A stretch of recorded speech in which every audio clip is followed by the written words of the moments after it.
Para mí es como indignante, y sí, realmente indignante, saber que trabajo en parte para el Ministerio de la Mujer y tenía que tener el temor constante en mi embarazo de voy a tener un sueldo o no lo voy a tener. Derechos laborales, qué mínima dignidad, tener derecho a suelo maternal. Con un ministerio que por un lado te dice, sí, hay que ayudar a la mujer, hay que empoderarla, hay que salir adelante, por otro lado a ti misma te está cortando las alas. La capacitación era cero. Me tocó, por ejemplo, ver que amenazaran con quitarle a los hijos.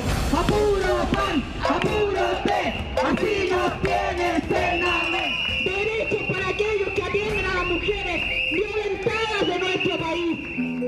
¿Por qué hay tantas mujeres que vuelven con su agresor? Porque el tipo puede ser una mierda de persona. Pero los hijos no pasan necesidad. Y ahí es donde tú contrapesáis. ¿Qué pesa más? ¿El lado psicológico? ¿Cachai? ¿O el lado que tus hijos tengan el techo, tengan la comida? Veo un discurso que hay que quiere generar una sensación de protección a las mujeres que no es real, ¿cierto? Porque hay una institucionalidad para las mujeres y una institucionalidad de género que funciona en condiciones tremendamente precarias. La violencia laboral es violencia patriarcal. La violencia laboral es violencia patriarcal. Desde su infancia, Gabriela carga con una historia marcada por la violencia en contra de las mujeres. Mi bisabuelo agarraba de las mechas a mi abuela y la paseaba por toda la cocina. Después de varios episodios de violencia psicológica, fue una agresión física y amenaza de su pareja lo que la llevó a tomar la decisión de pedir ayuda. Y dije, puedo pararlo aquí. Puedo parar esto porque no quiero que el día de mañana mis hijos vean esto. Gabriela tomó contacto con Carabineros y con el Ministerio Público. De a poco fue derivando en una salida que entonces le pareció adecuada para proteger su vida y la de sus hijos. A mí me dijo el policía, me dijo, mira, tú vas a estar allá, me dijo más o menos, son 4 meses, 4 a 6 meses, donde vas a estar, donde te van a dar apoyo psicológico primero, donde te van a dar apoyo social, donde vas a poder buscar un trabajo, donde te van a ayudar a postular a tu casa, donde tus niños van a estar bien cuidados, donde van a estar resguardados. Me dijo, tú allá, me dijo, vas a tener todas las facilidades para poder empezar de cero.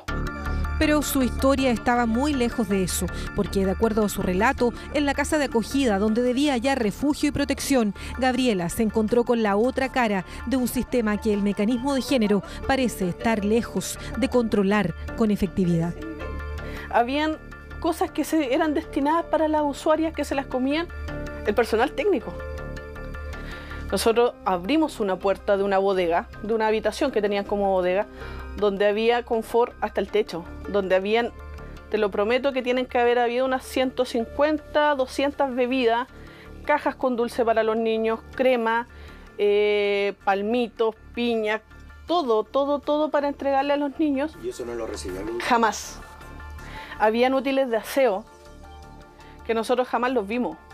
Entonces para nosotros era complicado que en vez de confort te pasaran servilletas, que en vez de desodorante de mujer te pasaran desodorantes de hombre, cuando había muchas de las mujeres que estaban ahí que no podían salir a trabajar porque tenían medidas cautelares muy grandes.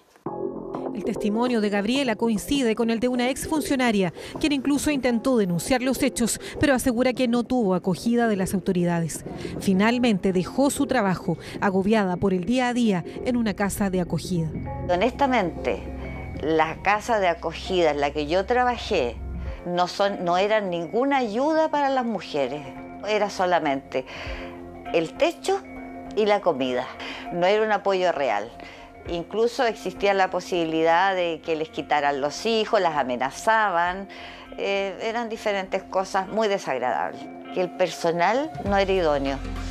Era todo lo contrario. Ahora tenemos la paciencia. Todos los funcionarios de los programas que el Cernamex dispone para prevención y protección de mujeres que sufren violencia son subcontratados.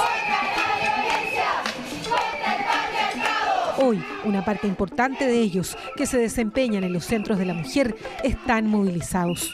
La ministra Bla es puro bla bla. Entre sus demandas más importantes está terminar con la subcontratación. Que no se tenga derecho al pago por pre- y postnatal, es decir, allí donde el discurso hegemónico de los gobiernos, y este en particular, es ser provida, promotores del derecho a la maternidad y asegurar el desarrollo de la lactante. Sin embargo, no existe garantía alguna para aquellas mujeres que así sí lo deciden. A Nicole la notificaron desde el Ministerio de la Mujer que el pago de su pre- y postnatal no era posible. Sus propias cotizaciones, que sin embargo no eran suficientes, debían cubrir estas licencias legales. No era posible el pago, que no... Bueno, mayor argumento era que no tenía los fondos suficientes como para pagarme la licencia y a la vez contratar como una persona suplente en mi cargo. Esa fue la información máxima que se me entregó vía telefónica. O sea, era un no definitivo. Un no definitivo. Susan enfrentó la misma situación.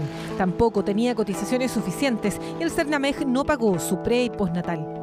La gente no se imagina que nosotras, siendo trabajadoras para el Servicio Nacional de la Mujer y la Equidad de Género, en donde defendemos los derechos de las mujeres, sean ellos mismos quienes nos vulneran a nosotros.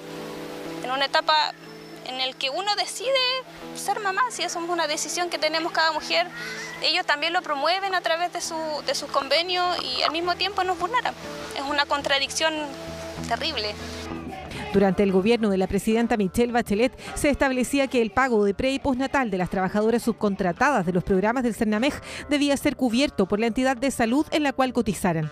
Pero en caso de no existir, el reemplazo de sus funciones podría ser financiado por Cernam. Así, el ejecutor destinaría los dineros del convenio para pagar las licencias legales. El actual gobierno, en cambio, modificó el acuerdo con las entidades ejecutoras. Ahora el Cernamej no paga en ningún caso los reemplazos de las trabajadoras, por lo que si alguna se embaraza sin tener cotizaciones suficientes, el ejecutor no puede destinar recursos para cubrir las licencias, sino para cubrir los reemplazos. ¿Qué dice el Cernamej sobre esta medida? El Departamento de Comunicaciones decidió que no contestará nuestras preguntas. De esta manera, no hay explicaciones tampoco, por ejemplo, sobre el cierre de al menos 4 casas de acogida durante el actual gobierno en distintas regiones del país, o sobre la falta de ejecutores en la Araucanía, donde la gobernación de Cautín dejó de hacerse cargo de la casa de acogida para mujeres violentadas en Temuco. El caso de Temuco también se está ya en el traspaso para otro ejecutor, pero por ningún motivo y de ninguna manera se va a cerrar alguna casa en nuestro territorio y en ninguna parte. Fuentes al interior del Cernamej confirman, sin embargo, que la casa está desocupada y que aún no ha sido posible encontrar un nuevo ejecutor para que ésta vuelva a funcionar. La abogada Rosa Muñoz ve con preocupación la falta de casas de acogida y su funcionamiento. En este año, con este plan de gobierno, no se va a generar, no se va a crear ninguna casa de acogida nueva en Chile. Ninguna. No hay presupuesto para eso durante este año. La exdirectora de Cernamej cree que otros ministerios deben involucrarse directamente con la problemática de violencia contra las mujeres. Tú me hablas de la prevención, es algo que el mecanismo de género está en condiciones de asumir. En el caso, digamos, de la violencia extrema, ¿cuál es el acento? Es la protección. Claro. El mecanismo de género especialista en eso, no. El Ministerio del Interior tiene las casas de trata de personas. Perfectamente, ellos cumplen mejor con el perfil por el tema de la protección. ¿O debiera ser una prioridad cambiar la condición de subcontratación de los empleados del Cernamej? Sin duda, sin duda. ¿Lo pensaron cuando usted era directora del Cernamej? Estábamos trabajando en eso, pero lamentablemente los tiempos no alcanzan, ¿no es cierto?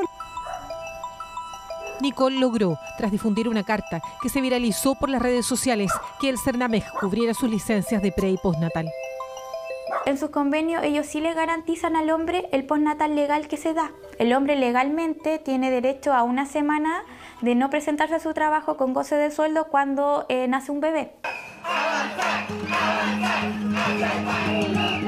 Mientras el mecanismo de género opera en base a beneficios y no a derechos, mientras la precariedad laboral sigue afectando y violentando a quienes deben cuidar a las más violentadas, el sistema demuestra sus falencias.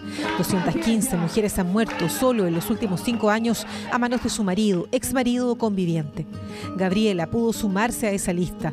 Se salvó, pero tras pasar por una casa de acogida con sus hijos, decidió volver y hoy, paradójicamente, se refugia en la misma casa y junto a la misma persona que ejerció contra ella el modo de violencia más extremo que se puede dar en una relación sentimental. ¿Quién dice que tu marido no va a volver a tirarte un cuchillo a los pies? Nadie. Pero como te dije antes, o sea, entre opciones y opciones, de repente tú tomáis la menos mala. O la que tú pensáis que es menos mala.